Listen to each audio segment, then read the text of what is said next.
जैसा कि आप सभी जानते हैं, सच की हमेशा जीत होती है और हमारी एक छोटी सी प्रयास आप तक बड़ी खबर पहुंचाती है। तो स्वागत करते हैं आप सभी का STS न्यूज़ चैनल पर। आगे बढ़ने से पहले आप इस वीडियो को लाइक और चैनल को सब्सक्राइब जरूर कर ले और साथ में बेल आइकन भी प्रेस कर ले। चलिए बढ़ते हैं खबरों की।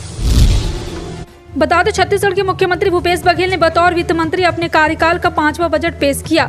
मुख्यमंत्री भूपेश बघेल 1,21,000 करोड़ का बजट विधानसभा में पेश किया है। ये राज्य गठन के बाद सबसे अहम बजट है। इस साल मुख्यमंत्री भूपेश बघेल कोई नया टैक्स नहीं लगाया है और न कोई टैक्स में वृद्धि की गई। कुल मिलाकर मुख्यमंत्री भूपेश बघेल के बजट में राज्य के लोगों के लिए 17 बड़ी घोषणाएं की गई है।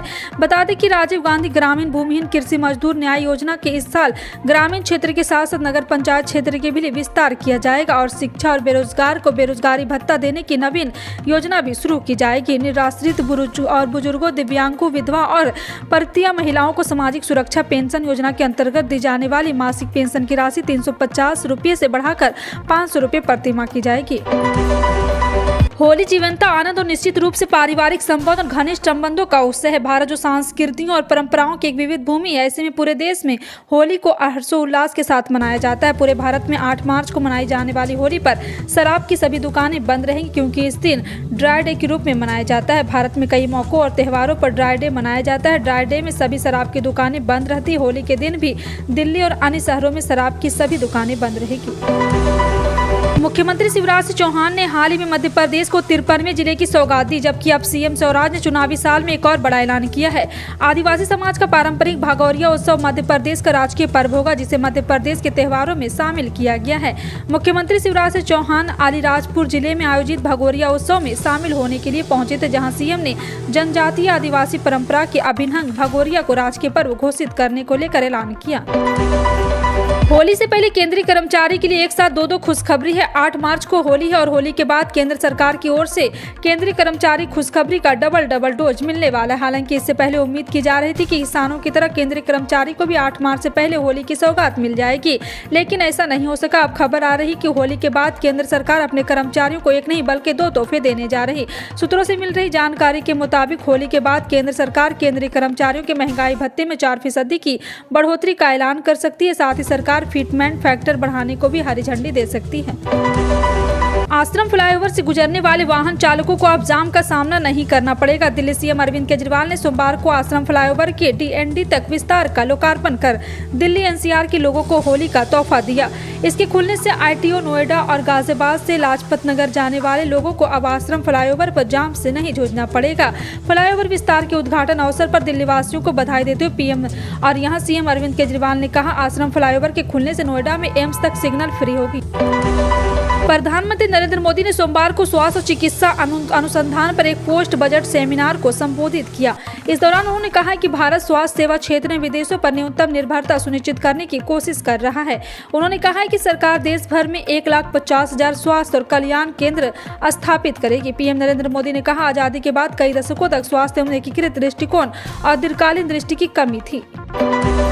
राष्ट्रीय स्वयं से जुड़ी शाखा सार्वजनिक न्याय से बच्चों को मां के गर्भ में संस्कार देने के लिए गर्भ संस्कार अभियान शुरू किया गया है। इससे गर्भवती महिलाओं को गीता, रामायण, शिवाजी महाराज और स्वतंत्रता सेनानियों के जीवन और संघर्ष के बारे में जानकारी दी जाएगी, ताकि गर्भ में पल रहे बच्चे भारतीय संस्कृति के बारे में सीख सके। रविवार को जवाहरलाल नेहरू यूनिवर्सिटी में संवर्धनी न्यास के एक कार्यक्रम में इसकी जानकारी दी गई। केंद्र सरकार ने गत 6 माह में केंद्रीय अर्धसैनिक बलों और पुलिस के संगठनों को दिए जाने वाले 5 पुरस्कारों को बंद कर दिया। इनमें से 3 पुरस्कार तो गत वर्ष ही बंद सीमित कर दिए गए थे, जबकि इस साल फरवरी में पुलिस पदक और पुलिस पदक की भी तत्काल प्रभाव से बंद कर दिया गया। ये पुरस्कार केंद्रीय सशस्त्र बल और जवानों के दूसरे पुलिस संगठनों को आंतरिक सुरक्षा कर्तव्यों और सेवा में उनके बेहतर प्रदर्शन के लिए प्रदान किए जाते थे। मेघालय में नई सरकार के गठन से पहले छाए संकट के बादल रविवार देर शाम छट गए। मेघालय में NDA की सरकार का रास्ता लगभग स्पष्ट हो गया है। नेशनल पीपल्स पार्टी के अध्यक्ष कर्नाड संगमा को मेघालय के 13वें मुख्यमंत्री के रूप में शपथ लेने के ठीक 36 घंटे पहले यूनाइटेड डेमोक्रेटिक पार्टी के क्षेत्रीय दलों ने NPP को समर्थन दे दिया। केंद्रीय कानून मंत्री किरण रिजिजू ने सोमवार को कहा कि सरकार 65 अप्रचलित कानून को खत्म करने के लिए आगामी संसद सत्र में बिल पेश करेगी। बता दें कि जिन कानूनों को खत्म किया जाएगा उनकी जगह या तो नए कानून आ गए हैं या फिर वह अब इस्तेमाल में नहीं है। संसद सत्र आगामी 13 मार्च से शुरू होने जा रहा है। गोवा में 23वीं कॉमनवेल्थ लॉ कॉन्फ्रेंस के संबोधित करते हुए कानून मंत्री ने ये जानकारी दी। छत्तीसगढ़ के मुख्यमंत्री भूपेश बघेल ने विधानसभा में बजट पेश किया। यह सीएम बघेल के कार्यकाल का अंतिम बजट है। बजट भाषण शुरू होने से पहले सत्ता पक्ष विधायकों ने सदन में भूपेश बघेल के खिलाफ नारे लगाए।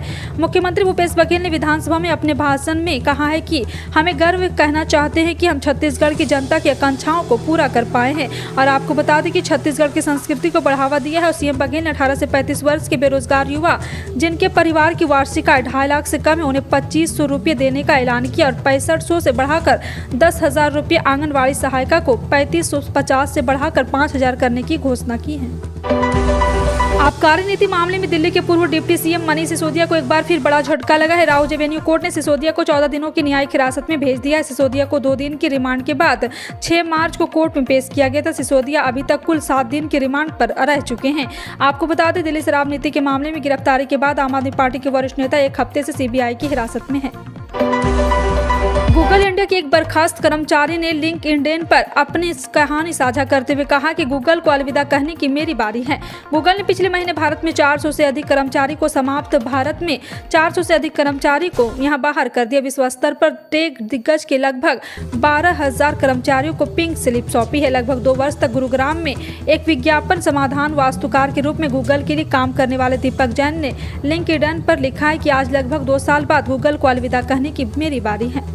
कर्नाटक के पूर्व मुख्यमंत्री बीएस येदियुरप्पा बाल बचे हैं। येदियुरप्पा आज सोमवार यानी कि 6 मार्च को कर्नाटक के कलबुर्गी जिले में पहुंचे थे। इस दौरान उनके हेलीकॉप्टर की लैंडिंग फेल हो गई, लेकिन पायलट के सूझबूझ से वह बाल बच गए। मीडिया रिपोर्ट के अनुसार कलबुर्गी जिले में जहां हेलीपैड बनाया गया था, वहीं पर बहुत ज्यादा कचरा फैला हुआ था और जिस दौरान पायलट ने लैंडिंग की कोशिश की तो प्लास्टिक की पॉलीथीन हवा में उड़ने लगी। हवा में कचरे के उड़ने के चलते हेलीकॉप्टर की लैंडिंग नहीं हो सकी थी। पश्चिम बंगाल की मुख्यमंत्री ममता बनर्जी ने राज्य में एडेनो वायरस के मामलों में वृद्धि को देखते हुए बच्चों को मास्क पहनने की सलाह दी है। राज्य में कई बच्चे एडेनो वायरस से संक्रमित हुए हैं और कई की जान चली गई। ममता बनर्जी ने सलाह दी है कि बच्चे घबराएं नहीं और जरूरी एहतियात बरतें। उन्होंने कहा कि एडेनो वायरस के कारण जिन 19 बच्चों की मौत हुई, उन्हें पहले से अन्य बीमारियां भी थी। देश के अधिकतर हिस्सों में गर्मी की शुरुआत हो चुकी। गर्मी की शुरुआत के बीच कुछ राज्यों में बेमौसम बारिश की गतिविधियां देखने को मिली। गुजरात, महाराष्ट्र, राजस्थान समेत कुछ और राज्यों में बारिश हुई। इन राज्यों में बारिश के चलते तापमान में थोड़ी कमी दर्ज की गई। हालांकि मौसम विभाग की माने तो मध्य भारत और पश्चिमी भारत से लगे हुए राज्यों में आज से लेकर 8 मार्च तक बारिश की गतिविधियों को मिलेगी। लालू यादव को सीबीआई ने नौकरी के बदले जमीन घोटाले मामले में तलब किया है। बता दें कि नौकरी के बदले जमीन के घोटाले के मामले में कथित संलिप्तता को लेकर लालू यादव से सीबीआई कल दिल्ली में पूछताछ करेगी। इससे पहले सोमवार सुबह ही सीबीआई की टीम ने लालू यादव की पत्नी और बिहार के पूर्व मुख्यमंत्री राबड़ी देवी से पूछताछ की। सीबीआई ने राबड़ी देवी से करीब 4 घंटे तक पूछताछ की। निर्दलीय विधायक पीवी अनवर की शिकायत के आधार पर केरल पुलिस ने रविवार को मीडिया हाउस एशियानेट के कोझिकोड कार्यालय पर छापा मारा। छापेमारी के बाद से केरल के लेफ्ट सरकार विपक्ष के निशाने पर है। छापेमारी से कुछ दिन पहले वामपंथी छात्र संगठन स्टूडेंट फेडरेशन ऑफ इंडिया ने एशियानेट के दफ्तर में घुसकर जमकर हंगामा किया। इस छापेमारी को लेकर एशियानेट न्यूज की तरफ से बयान जारी किया गया है। भारतीय रेलवे से हर रोज बड़ी संख्या में लोग सफर करते हैं। यात्रियों की भीड़ तो नियंत्रित करने के लिए रेलवे खास अवसर पर स्पेशल ट्रेन भी चलाते हैं। इसी कड़ी में अब पश्चिम रेलवे ने विशेष किराए पर समर स्पेशल ट्रेन चलाने का फैसला किया है। यात्रियों की सुविधा और उनकी मांग को पूरा करने के लिए विभिन्न गंतव्यों के लिए स्पेशल ट्रेन चलेगी। पश्चिमी रेलवे ने 4 ग्रीष्मकालीन स्पेशल ट्रेन चलाने का फैसला किया। वहीं बांद्रा टर्मिनस एवं भावनगर के बीच एक होली स्पेशल ट्रेन चलाने का निर्णय लिया गया है। नौकरी की राह देख रहे गुजरात के युवाओं के लिए प्रधानमंत्री नरेंद्र मोदी ने बड़ा ऐलान किया है। प्रधानमंत्री नरेंद्र मोदी ने सोमवार को वर्चुअली गुजरात रोजगार मेले को संबोधित करते हुए कहा कि साल 2023 में गुजरात के युवाओं को सरकार में 25,000 से अधिक नौकरियां मिलेगी। पीएम मोदी ने रोजगार मेले में नौकरी पाने वाले युवाओं को बधाई देते हुए कहा कि यह आपके जीवन एक शुभ शुरुआत है। ऐसे में जो मेहनत आपने इस नौकरी को पाने में की, उसे आप सभी बनाए रखें। पीएम मोदी ने कहा, गुजरात आने वाले समय देश के विकास की अगुवाई करेगा। जेडीयू से इस्तीफा देने के बाद नई पार्टी राष्ट्रीय लोक जनता दल बनाने वाले उपेंद्र कुशवाहा विरासत बचाओ नमन यात्रा पर निकले थे। 28 फरवरी को पश्चिमी चंपारण के भितरवा के बापू आश्रम से उपेंद्र कुशवाहा ने नेतृत्व में विरासत बचाओ नमन यात्रा की शुरुआत हुई। कुशवाहा पहले चरण की यात्रा से 13 जिलों में गए। इस दौरान देश और बिहार के लिए योगदान देने वाले महापुरुषों की जन्म और कर्मस्थली गए।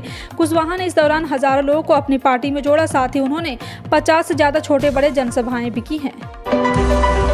बढ़ती महंगी कीमतों की वजह से काफी परेशान दिखाई दे रहे हैं। भारतीय कीमतें कंपनी की ओर से इनपुट कास्ट में इजाफे की वजह से कर रही है, जिसका असर लोअर से मिड इनकम वाली आबादी पर साफ देखने को मिल रहा है, जिन्होंने कंजक्शन कम कर दी है। इस आबादी की सेविंग पर बात करें तो 30 साल के निचले स्तर पर आ गई। हाल के तिमाहियों में सेविंग में कमी आने के साथ कंजप्शन में यह ब्रांड बेस्ड मॉडरेशन भारत के सेफ्ट इकोनॉमी रिकवरी को दिखा रहा है। भारतीय रिजर्व बैंक की पॉलिसी रेट में लगातार बढ़ोतरी करने के बाद महंगाई में कमी नहीं आई है। युद्ध के बीच रूसी रक्षा मंत्री सरगेई शोइगु मारियोपोल पहुंचे हैं। सरगेई के मारियोपोल पहुंचने पर रूसी रक्षा मंत्रालय ने वीडियो जारी किया है। रूसी रक्षा मंत्री ने यहां रूसी कमांडर और सैनिकों से मुलाकात की है। युद्ध के शुरुआती दिनों में रूसी सेना मारियोपोल में सबसे पहले कब्जा किया था। वहीं बाखमुत में यूक्रेनी सैनिकों की मुश्किलें बढ़ गई है। रूसी सेना ने सैनिकों के चारों ओर से घेर लिया है। जी हाँ, आपको बता दें कि यहाँ पर रूसी सेना का लगातार यूक्रेन पर अत्याचार बढ़ता जा रहा है। ग्लोबल मार्केट में बहुमूल्य धातुओं की कीमतों में तेजी के बीच देश की राजधानी दिल्ली के सराफा बाजार में सोमवार को सोने और चांदी के दाम में इजाफा देखने को मिला है। वायदा बाजार की बात करें तो सोने के दाम 56,000 के करीब पहुंच गए। वहीं चांदी की कीमत 65,000 के करीब पहुंच गई है। जी हां, आपको बता दें कि देश की राजधानी दिल्ली में सोने का भाव 25 रुपये की मजबूती के साथ 55,900 रुपये प्रति 10 ग्राम पर पहुंच गया है। पिछले कारोबारी सत्र में सोना 55,875 रुपये प्रति 10 ग्राम के भाव पर बंद हुआ था। फिलहाल आपका इन सभी खबरों पर क्या कहना है, कमेंट सेक्शन में टाइप करके जरूर बताएं। इसी तरह की पल पल की अपडेट जानने के लिए जुड़ रहे हैं आप अपने NTS न्यूज चैनल से। मिलते हैं अगली बड़ी खबर में, तब तक के लिए जय हिंद।